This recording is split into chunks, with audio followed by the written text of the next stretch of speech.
அம்மா கிட்ட இல்லாமையும் சரியான நேரத்தில் அம்மாவுடைய பாசம் அரவணைப்பு கிடைக்காம போகக்கூடிய இது என்பது விருச்சிக ராசி நேயர்களுக்கு உண்டு.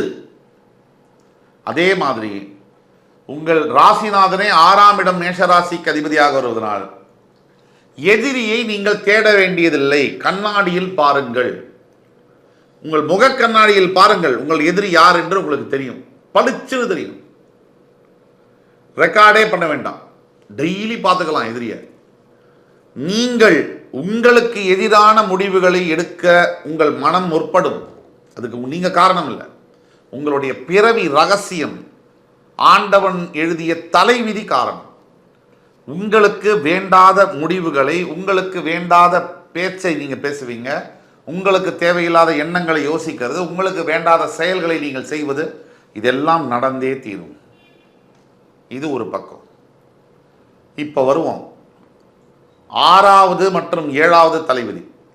6வது தலைவிதி என்னன்னா, அனைத்து விருச்சிக ராசி அன்பர்களுக்கும் மனைவியாக வரக்கூடியவர்கள் அதிகமாக செலவு செய்வார்கள். குடும்பத்துடைய வருமானத்திற்கு மீறி செலவு செய்யக்கூடியவர்கள் விருச்சிக ராசிக்கு வரக்கூடிய மனைவிமார்கள். அப்படியே திருப்பி போட்டுங்க, விருச்சிக ராசியில் இருக்கக்கூடிய பெண்களுக்கு வரக்கூடிய கணவன்மார்கள் ஷோக்கு போக்கா இருப்பாங்க.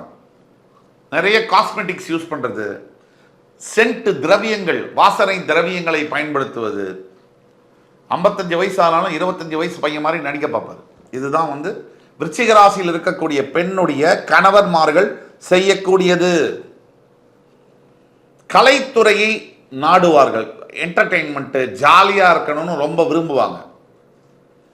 அதே மாதிரி கஞ்சத்தனமும் படுவாங்க. அவங்களுக்கு வேணும்னா அதிகமா செலவழிப்பாங்க, உங்களுக்கோ குடும்பத்திற்கோ வேணும்னா கஞ்சத்தனம் படுவாங்க. இது தலைவிதி. நிறைய இடங்கள்ல விருச்சிக ராசி அன்பர்களுக்கு சரியான வாழ்க்கை துணை அமைவதில் பிரச்சனை இருக்கு அப்படிங்கிறது தான் உண்மை. முதல்ல இந்த காதல் வேகத்துல ஜாதி விட்டு ஜாதி, இனம் விட்டு இனம், மதம் விட்டு மதம் மாதிரி கல்யாணம் பண்ணிடுறது. அது கல்யாணம் பண்ணி 30லேருந்து 60 நாள் 90 நாள் முடிஞ்ச உடனே ஒரு ரியாலிட்டின்றது ஒன்று வரும். விருச்சிக ராசி அன்பர்களுக்கு அது பெருசாகவே வரும். அப்படியே ஐயோ போச்சுரா வாழ்க்கை அப்படின்னு நினைக்காத கணவன் மனைவி விருச்சிக ராசியில் இருக்க முடியாது. இது சத்தியம். இதுல ரேர் எக்ஸெப்ஷன்ஸ் இருக்கலாம், விதி விலக்குகள் விதியாக முடியாது. விதி விலக்குகள் இருக்கலாம், ஆனால் அது விதியாக முடியாது. 85% விருச்சிக ராசி அன்பர்களுக்கு திருமண வாழ்க்கையில் திருப்தி இல்லை என்பதுதான் நிதர்சனமான ஆண்டவன் எழுதிய விதி. அடுத்தபடியாக இப்பதான் பாயிண்ட்டுக்கு வரும். 7வது முடிஞ்சது விதி, வாழ்க்கை துணை முடிஞ்சது. இந்த 7வது விதியில் ஒரு முக்கிய சூட்சமும் இருக்கு. பல விருச்சிக ராசி ஆண்களுக்கு சமுதாயத்தினால் அங்கீகரிக்கப்படாத தொழில்களில் ஆர்வம் வரும். ஒரு எடுத்துக்காட்டுக்கு கேம்பிளிங் சென்டர்ஸு, லிக்கர் ஷாப்ஸு, சீட்டாட்ட விடுதி, இல்லை எப்படி இந்த ஆன்லைன் வீடியோ கேம்ஸ் நடத்துறது, இவங்கெல்லாம் விருச்சிக ராசியானத்தான் இருப்பாங்க. ஆன்லைன் வீடியோ கேம் நடத்துகிற கம்பெனியில் இருக்கக்கூடியவங்க பெரும்பாலானவர்கள் விருச்சிக ராசியில் இருக்கக்கூடிய வாய்ப்புகள் 100% இருக்கு. எல்லாம் எந்த அதாவது வேறு விதத்தில் ஒரு சமுதாயத்தினால முழுமையாக அங்கீகரிக்கப்படாத தொழில்களில் வேறு விதத்தில் இருக்கக்கூடிய தொழில்களில் இருக்கக்கூடியவர்கள் 185 பேர் விருச்சிக ராசியை சேர்ந்தவர்களாக தான் இருப்பார்கள். அடுத்தது 8வது தலைவிதி. விருச்சிக ராசியின் அதாவது அஷ்டமஸ்தானம் என்று சொல்லக்கூடிய இடத்திற்கும் 11ஆம் இடம் என்று சொல்லக்கூடிய இடத்திற்கும், அதாவது மிதுனம் மற்றும் கன்னிராசிக்கு அதிபதியாக வரக்கூடியது புதன் பகவான். விருச்சிக ராசி ஸ்திர ராசி. சரம், ஸ்திரம், உபயம் என்ற 3 ராசிகளுக்குள் விருச்சிகம் ஸ்திரமாக இடம்பெறுகிறது. இந்த ஸ்திர ராசிக்கு 3க்கும் 8க்கும் உடைய அதிபதி மாரகாதிபதியாகவும் 9ற்குடைய அதிபதி பாதகாதிபதியாகவும் இருக்கிறது. இந்த இடத்துல மிகப்பெரிய ஒரு சூட்சமும் ஒளிந்திருக்கிறது. இந்த 3ஆம் இடம் மகரம் மற்றும் 8ஆம் இடம் மிதுனம், இதற்கு அதிபதியாக சனி மற்றும் புதன் அப்ப விருச்சிக ராசி செவ்வாய்க்கு சனியும் புதனும் மாரகாதிபதிகள் என்பதை மறக்கக்கூடாது. அதே மாதிரி 9ஆம் இடத்திற்கு கடகராசிக்கு வரக்கூடிய அதிபதி சந்திரன் உங்கள் பாதகாதிபதியாக வருகிறார். ஆனா இங்கேதான் ஒரு மிகப்பெரிய சூட்சமம். அந்த பாதகாதிபதி உங்கள் ராசியில் நீச்சம் பெறுவது மிகப்பெரிய யோகமாகும். ஆக எப்படி இது யோகமாக மாறும் அப்படின்னா, இந்த 9ஆம் அதிபதி வலுத்தால் உங்களுக்கு பிரச்சனை, அவர் வலுவிழந்தால் யோகம். ஆனால் ஒரு கண்டிஷன் உண்டு, அதற்கு ஒரு நிபந்தனை உண்டு. உங்கள் ராசியை சுப கிரகங்கள் தொடர்பு கொள்ள வேண்டும். உங்கள் ராசியை சுப கிரகங்கள் தொடர்பு கொள்ள வேண்டும். குரு பகவானுடைய பார்வையோ சுக்கிரனுடைய சமசப்தம பார்வையோ உங்கள் ராசிக்கு இருக்க வேண்டும். தனித்த புதனுடைய பார்வை ஆபத்தானது உங்கள் ராசிக்கு. எல்லா ராசிக்கும் நல்லது, தனித்த புதனுடைய சமசப்தம பார்வை உங்கள் ராசிக்கு ஆபத்தானது. இப்போ உங்களுடைய 8ஆம் தலைவிதிப்படி உங்களுடைய 8ஆம் அதிபதியான புதன் அஷ்டமாதிபதி. எந்த ஒரு ராசிக்கும் தன்னுடைய அஷ்டமாதிபதி 99% நேரங்கள்ல சமயங்கள்ல நல்லதை செய்வதில்லை. அப்போ உங்களுடைய அஷ்டமாதிபதி புதன்னா யாரு? உலக ஞானம். விருச்சிக ராசியில் இருக்கக்கூடிய நீங்கள் என்னதான் படிப்பு படித்திருந்தாலும் உலக ஞானத்தில் சற்று தடுமாறுவீர்கள். இதுதான் உங்கள் தலைவிதி. இதனால தான் நம்ம சொல்றோம், எவ்வளவோ படிச்சிருக்காம்பா விவரமே புரியலப்பான்னு சொல்றோம். அவர் விருச்சிக ராசி தான், இது தலைவிதி. அதே மாதிரி கம்யூனிகேஷன் விருச்சிக ராசியில் இருக்கக்கூடிய உங்களுக்கு அடிச்சு சொல்ல முடியும். உங்களுக்கு கம்யூனிகேஷன் ஸ்கில்ஸ்ல ப்ராப்ளம் இருக்கும். விதி விலக்குகள் இருக்கலாம், அது விதியாகாது.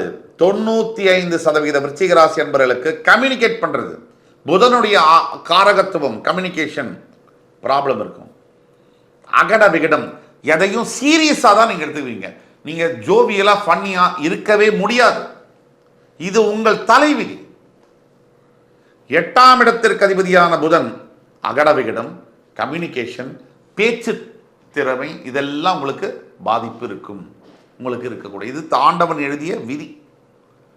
அடுத்தபடியாக 9ஆம் இடத்திற்கு அதிபதியாக வரக்கூடிய உங்கள் பாதகாதிபதியாக வரக்கூடிய சந்திரன் உங்கள் ராசியில் நீச்சம் பெற்றாலும் அதற்கு ஒரு மிகப்பெரிய யோகம் உண்டு. நிபந்தனை என்னன்னா, உங்கள் ராசியை குருவோ சுக்கிரனோ தொடர்பு கொள்ள வேண்டும். இது இப்போ கை கெட்டினது வாய் கெட்டுமா விருச்சிக ராசிக்குன்னா? காலு கெட்டினதே வாய் கெட்டும். ஆனா அதுல சூட்சமம் உங்கள் சுய ஜாதகம் பிறப்பு ஜாதகத்தில் எழுதியிருக்கும். உங்கள் பிறப்பு ஜாதகம் பர்த் சார்ட்ல இந்த சூட்சமம் ஒளிஞ்சிட்டு இருக்கும். அதை பார்க்கணும்னா கீழே கொடுக்கப்பட்டுள்ள வாட்ஸ்அப் நம்பர்ல எங்களை தொடர்பு கொள்ள வேண்டும். ஆன்லைன் அப்பாயின்மெண்ட் கொடுத்து நாங்கள் பார்ப்போம். அதே மாதிரி உங்களுடைய 9ஆம் தலைவிதி முடிஞ்சு 10ஆம் தலைவிதி, அதாவது உங்களுடைய 10ஆம் இடத்திற்கு அதிபதியான சிம்மராசிக்கு அதிபதியான சூரியன் பல விருச்சிக ராசி அன்பர்களுக்கு அரசாங்கம் சார்ந்த தொழில்கள், அரசு சார்ந்த எந்திரங்களில் வேலை வாய்ப்பு, இல்ல பிசினஸே இருந்தா கூட கவர்மெண்ட் ரிலேட்டட் டெண்டர் கான்ட்ராக்ட்ஸ்ல தான் உங்களுக்கு எதிர்காலம். உங்களுடைய அடுத்த தலைவிதியான 11ஆம் தலைவிதி தான் ரொம்ப முக்கியமானது. லாபஸ்தானம், வருமானம் வரக்கூடிய இடம், அது கன்னிராசி. அங்கேதான் புதன் உங்கள் அஷ்டமாதிபதி ஆட்சியும் பெற்று உச்சமும் பெறுகிறார். இல்ல பாருங்க, லாபஸ்தானத்துல அஷ்டமாதிபதி ஆட்சியும் பெற்று உச்சமும் பெற்றால் என்ன அர்த்தம்? வரக்கூடாத வழிகளில் இருந்து வருமானம் அபரிவிதமாக வரும். இதைத்தான் நான் சொன்னேன் கொஞ்ச நேரத்துக்கு முன்னாடி. சமுதாயத்தினால் ஏற்றுக்கொள்ள முடியாத தொழில்களை பல விருச்சிக ராசி அன்பர்கள் செய்வார்கள். வக்கீல்களாக, சட்டத்துறையில் நீதிபதிகளாக, காவல்துறையில் காவல் ஆய்வாளர்களாக, பெரும் பொறுப்புகளில் இருக்கக்கூடிய காவல்துறை நண்பர்கள் விருச்சிக ராசியில் இருக்கக்கூடிய வாய்ப்பு இருக்கு. ஆனாலும் அவர்களுக்கு பிடிக்காம, விருப்பமே இல்லாம அந்த தொழிலில் சில இடர்பாடுகள் இருக்கத்தானே செய்யுது. காசை வேண்டானாலும் ஃபோர்ஸ் பண்ணி அமுத்தி வாங்கித்தான் ஆகணுன்ற ப்ரெஷருக்குள்ள இருக்கிறாங்களா இல்லையா? இதைத்தான் சொல்றோம் பிறவி ஆண்டவன் எழுதிய விதின்னு, பிறப்பு ரகசியம். இப்ப 11ஆம் இடத்தில் இருக்கக்கூடிய புதன் பகவானால் கம்யூனிகேட் பண்ண முடியல, என்ன நினைக்கிறமோ அதை சொல்ல முடியல. ஒன்று இந்த எண்டு 95% விருச்சிக ராசி, இன்னொரு 5% விருச்சிக ராசி பலன். இவங்களை மாதிரி கம்யூனிகேட் பண்ண உலகத்தில் முடியாது. இவங்களும் இருப்பாங்க, அது ரேர், விதி விலக்கு. இந்த 11ஆம் வீட்டில் என்னன்னா, வரக்கூடாத வழிகளில் வர வேண்டிய 11ஆம் விதி, வர வேண்டிய லாபங்கள் அபரிவிதமாக இல்லீகல் இன்கம் வரக்கூடிய வாய்ப்புகள் உண்டு.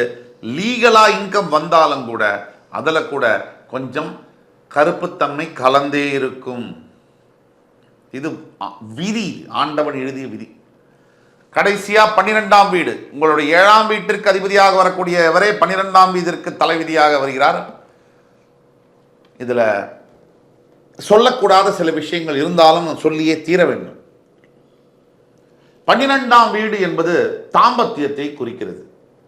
உடல் சுகம், படுக்கை அறை, இதையெல்லாம் குறிக்கக்கூடியது, உடல் உறவை குறிக்கக்கூடியது 12ஆம் இடம். இந்த 7ஆம் இடத்திற்கு அதிபதியாக வரக்கூடிய சுக்கிரன் உங்களுடைய 12ஆம் வீட்டில் மூலத்திரிகோணம் அடைகிறார்.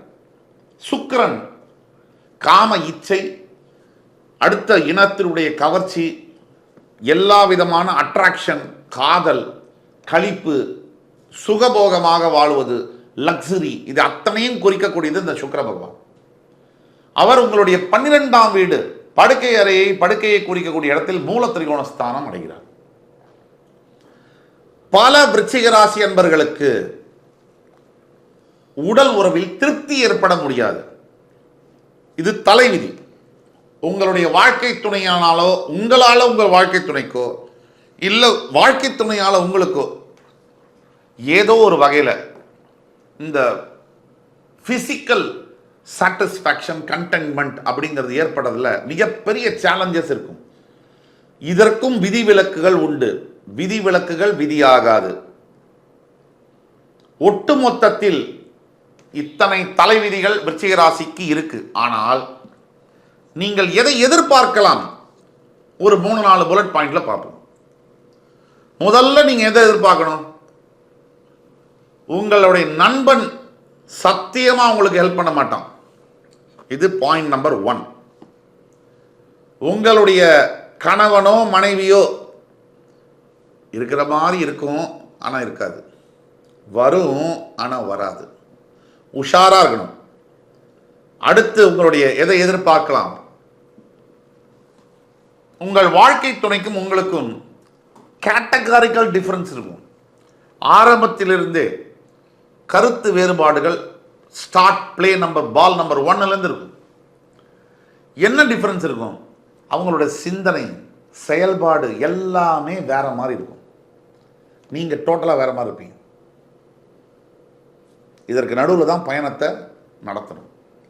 4, நீங்கள் ஏதோ ஒரு சந்தர்ப்பத்தில் ஏதோ ஒரு இடத்துல உங்களுடைய வாழ்க்கையை முடிச்சுக்கலாம்னு நினைப்பீங்க. அந்த அளவுக்கு வாழ்க்கையில் சம்பவங்கள் உங்களை தள்ளும். 5, உங்களுடைய தாயாருடைய அன்பு பல சமயங்களில் உங்களுக்கு மறுக்கப்படும் விதியினால். 6, இவ்வளவு நீங்க எதிர்பார்க்கலாம். இதையும் எதிர்பார்க்கலாம். உங்கள் சொந்த ஜாதகத்தில் இப்போ நான் சொன்ன விஷயங்கள்ல சில மாற்றங்கள், சந்திரன் உங்கள் ராசியோடு சுப கிரகங்கள் தொடர்பு கொள்ளும் போது உங்களுக்கு நாங்கள் சொன்ன பலன்களில் மிகப்பெரிய மாற்றங்கள் இருக்கும். ஒன்றுனா இந்த இடம், இல்லை அந்த எக்ஸ்ட்ரீமில் இருக்கும். யோகமான யோகம், யோகங்களுக்கெல்லாம் ராஜயோகம் அப்படிங்கிற மாதிரி அமைப்பில் இருக்கும். இது என்னங்கிறத பார்க்கணும். 1, அதுக்கு நீங்கள் எங்களை வாட்ஸ்அப்பில் தொடர்பு கொள்ளணும். உங்களுக்கு ஆன்லைன் அப்பாயின்மெண்ட் கொடுத்து நாங்கள் பார்ப்போம். துல்லியமாக உங்களோட ப்ரெடிக்ஷன்ஸை சொல்ல காத்து கொண்டிருக்கிறோம். அடுத்தது நியர் ஃபியூச்சரில் என்ன ப்ரெடிக்ஷன்? தற்சமயம் சனி பகவான் கும்பத்தில் உங்கள் ராசிக்கு 4ஆம் இடத்தில், ராகு பகவான் மீனத்தில் உங்கள் ராசிக்கு 5ஆம் இடத்தில், குரு பகவான் உங்களுக்கு ராசிக்கு 7ஆம் இடத்திலிருந்து உங்கள் ராசியை பார்க்கிறார். கேது உங்களுக்கு 11ஆம் இடத்தில் கன்னிராசியில் இருக்கிறார். இதுதான் நியர் ஃபியூச்சரில் விருச்சிக ராசிக்கு உண்மையை சொல்ல போனா கடந்த 10 ஆண்டுகள்ல இல்லாத ஒரு நல்ல பொசிஷன் இப்போ இருக்கு. அடுத்த ஒரு 2 வருஷத்துக்கு இருக்கு. இந்த காலகட்டத்துக்குள்ள நீங்கள் செய்ய வேண்டியது தான். கல்யாணத்தை தள்ளி போடுறவரா நீங்க, உடனே அதுக்கு அலையன்ஸ் பாருங்க. இப்ப நடக்கலைன்னா எப்பயும் நடக்காது. அடுத்தது வீடு, நிலம், வாசல் புதுசாக லோன் போட்டு வாங்கினாலோ சொந்த காசு கொடுத்து வாங்கினாலோ உடனே அதை பண்ணுங்க. அந்த லோனை க்ளோஸ் பண்ணி நல்லபடியாக பணம் வந்து உங்களுக்கு நல்லபடியாக செட்டில் ஆகிடுவீங்க. வேலை மாற்றங்கள், இடமாற்றங்கள், டிரான்ஸ்ஃபர் வேணுமா, வேற வேலை மாற்றணுமா, இப்போ உடனே முடிவிடுங்க. இது எல்லாத்துக்கும் மேலே உங்களுடைய உடல் ஆரோக்கியத்தில் மிக மிக கவனம் தேவை. அதையும் நீங்கள் பார்த்துக்கோங்க. ஆக இதெல்லாம் நியர் ஃபியூச்சரில் நீங்கள் செய்ய வேண்டியது. உங்களோட ரெமெடிஸ் என்ன?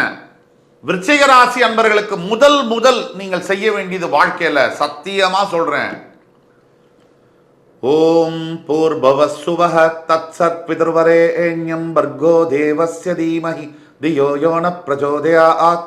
இந்த மந்திரத்தை குறைந்தபட்சம் 21 முறை காதாலையாவது கேளுங்க, யூடியூப்ல போட்டு. ஒண்ணுமே முடியலையா, ஓம் நம சிவாய நமஹ இந்த மந்திரத்தை 108 முறை தினமும் காலையில் குளிச்சுட்டு கேளுங்க. இது தியானம். இந்த தியானம் நீங்க ஒரு நாளைக்கு மினிமம் 10 நிமிஷம் வாழ்க்கை முழுக்க பண்ணணும். இந்த லேடிஸ், விமன், விருச்சிக ராசி அன்பர்கள் அவர்களுக்கு சில சேலஞ்சஸ் இருந்தாலும் கூட இந்த மந்திரத்தை ஜபம் பண்ணலாம். மனசுல தப்பே கிடையாது. சுவாமிக்கு குளிச்சுட்டு விளக்கேற்றிட்டு இந்த மந்திரத்தை தினமும் தியானம் பண்ணணும். இது ஃபர்ஸ்ட் ரெமெடி. வாழ்க்கை கம்ப்ளீட்டாக மாறும். ஒரு 96 நாட்களுக்குள்ள மிகப்பெரிய சேஞ்சஸ் கண்டிப்பாக வரும். 2, விருச்சிக ராசியில் பிறந்த அனைத்து நண்பர்களும் ஒரு முறை ஏனும் திருச்செந்தூரில் வீற்றிருக்கக்கூடிய சிவசுப்பிரமணிய சுவாமி இவருடைய ஸ்தலத்துக்கு வருடம் ஒரு முறை சென்று அவரை வழிபட வேண்டும், அபிஷேகம் செய்ய வேண்டும். 3, விருச்சிக ராசியில் பிறந்த அனைவரும் தட்சிணாமூர்த்தி குரு பகவானை வழிபட வேண்டும். சத்யநாராயணருக்கு பௌர்ணமி தோறும் பூஜை எடுக்க வேண்டும். 3, இந்த தட்சிணாமூர்த்தியை வழிபட வேண்டும் சொன்ன 3ல் 4வது, அந்த தட்சிணாமூர்த்திக்கு வியாழக்கிழமை அன்று உபவாசம் இருப்பது, ராகவேந்திர சுவாமி, ஷீரடி சாய்பாபா போன்ற குருமார்களை வணங்குவது மிக மிக நல்ல பலனை தரும். 5, ஜென்ம சாபல்யம் ஆகணுமா, உங்களுடைய பிறவிகளாக சேர்ந்த கர்மா நிவர்த்தி ஆகணுமா, இங்கே வாட்ஸ்அப் நம்பரில் எங்களை காண்டாக்ட் பண்ணிங்கன்னா உங்கள் சுய ஜாதகத்தை பார்த்து அதற்கு ஸ்பெசிஃபிக்காக என்ன ப்ரெடிக்ஷன்ஸு, என்ன ரெமிடிஸுங்கிறத உங்களுக்கு சின்சியராக அட்வைஸ் பண்ண முடியும். உங்களுடைய ஃபோன் காலுக்காக காத்து கொண்டு இருக்கிறோம் என்று கூறி நீங்கள் பண்ணாலும் பண்ணலைனாலும் பரவாயில்ல, நல்லா இருந்தால் போதும், அது மட்டும்தான் எங்களுடைய விருப்பம் என்று சொல்லி அடுத்து வரும் காணொலியில் இன்னும் சிறப்பான தகவல்களுடன் அனைத்து விருச்சிக ராசி நண்பர்களையும் மறுபடி சந்திக்கும் வரை உங்களிடமிருந்து விடைபெறுவது உங்கள் சுபாஷ் பாலகிருஷ்ணன். நன்றி, வணக்கம், வாழ்க வளமுடன்.